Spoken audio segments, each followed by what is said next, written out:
Karen, thanks for coming in today. Appreciate you spending this time with us. We're going to talk about your breast cancer diagnosis, if that's okay. Yeah, that's fine. And the first question I have for you is to understand how you were originally diagnosed. So how did it come about? Well, it was in the summer of 2010. I examined myself and I found a lump under my left breast.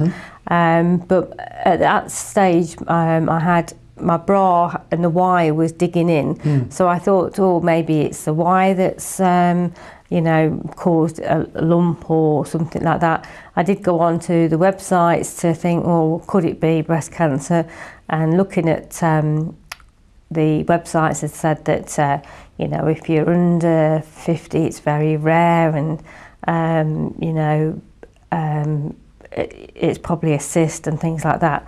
So I did postpone it, but then I had got a holiday booked in October, so I didn't want to go through see the doctor before I was going on holiday, so I did put it off, and I was worried on holiday about the lump as well. So when I got back, I thought, right, I'm going to go and book an appointment. So I got back at the end of October, beginning of November, and then I had to wait. I didn't make it an urgent appointment at the doctor. I just said, oh, can I see somebody? So they gave me an appointment. I think it was in the middle of November. I got an appointment. I went to the doctor and she says, well, you've got lumpy breasts, and also I was on my periods then, so it's probably nothing. But in hindsight, I knew that it wasn't that. It wasn't right, yeah. Yeah, I knew that. And she says, well, we can't refer you to the hospital for another 2 weeks until you have another examination. So, can you come back in 2 weeks' time? So I went back in 2 weeks' time and seen another lady, and she said, no, we're going to refer you straight away. This is in the middle of December now.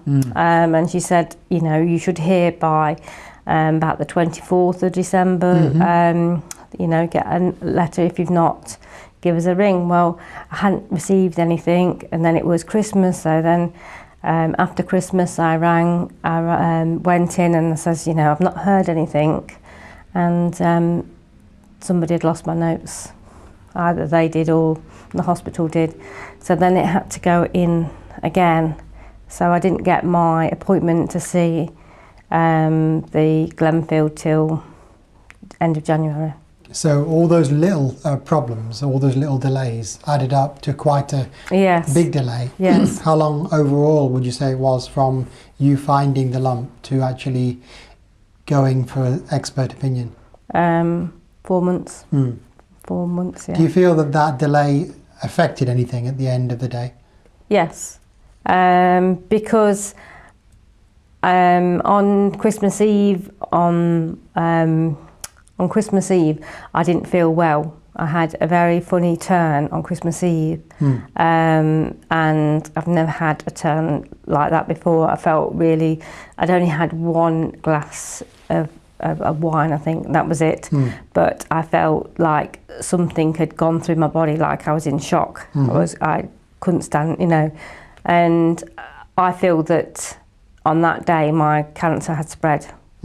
Whether that people know, that they know when, but I felt my body had gone into shock on that day. And you were actually still waiting then? I was still waiting, yeah. You were still waiting to be seen. Eventually you were seen, you were referred to the regional centre in Leicester, in Glenfield Hospital. Yes. And what did they do next? I went and had a mammogram first, and then I had to have a scan. And when they were scanning me, I knew that something wasn't right, wasn't normal cyst, because they were saying, oh, it could be just a cyst that you've got. But the way that they said that, I thought, no, it's not. And they did a biopsy as well under my arm and on the lump.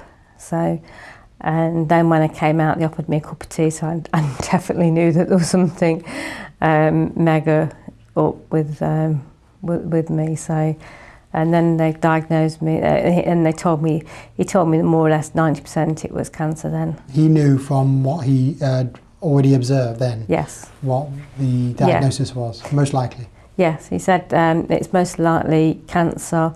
I'm 90% sure it's cancer. He says he's not 100% sure whether it was in the lymph nodes or not. But he said, I would have to have a lumpectomy and then possibly chemo, but they wasn't sure about that unless it was in my lymph nodes. But when I went back, it was. So I was just about to ask you, did you get further information based on the results of the scans and tests that then later came back? Yes. Did they give you more detailed information, the cancer type or staging or outlook? When I went back, they said that it was, he said it was in my lymph nodes, and it was, it spread. He didn't tell me what grade it was or what stage it was. And then he gave me a choice of whether to have chemotherapy first or the operation first, which I said, well, which one would you have? And he recommended chemo first because he said my lump wasn't very big, but I hadn't got a very big breast, so he wanted to do a lumpectomy to make it nice surgery in that. So that's what I opted for. Now, he said it had spread into the lymph nodes. Yeah. Was there any other spread at that time? Well, we didn't know, so I had to have a CT scan. So no, I didn't know if it had spread. That's why they wanted me to have chemo as well to see whether. It was unclear then. Yes, it was. And later, what did you find out? Well, It wasn't until later that I went for my oncology and started chemo. Then I asked nobody. I never got a letter saying come back for your results of your scan. And I asked the oncologist, how was the scan? And they said, oh, with a matter of fact, yeah, that was fine. There was something missing. You never got that reassurance, having had the testing, the further tests, to look for more systemic or, further spread away from the site. You actually never had that reassurance. Well, I had the scan, but nobody sort of says, come back and get the results from the scan. Yes, we're happy that it's not spread any further. And were you worrying about it? Oh, yeah, definitely. So that's what I mean. They hadn't given you the reassurance that would have alleviated the anxiety. Until you had to ask yourself. Yeah, I had to ask to find the results and that. They, because they knew that they didn't think it was necessarily probably to tell me that, that it was okay. But yeah, and then I started with my chemo, but I had to push for my chemo to be quick because they kept, I wanted the lump out really, to be honest, as soon as possible. But they said, no, we'll start chemo. But I wanted chemo to start like next week.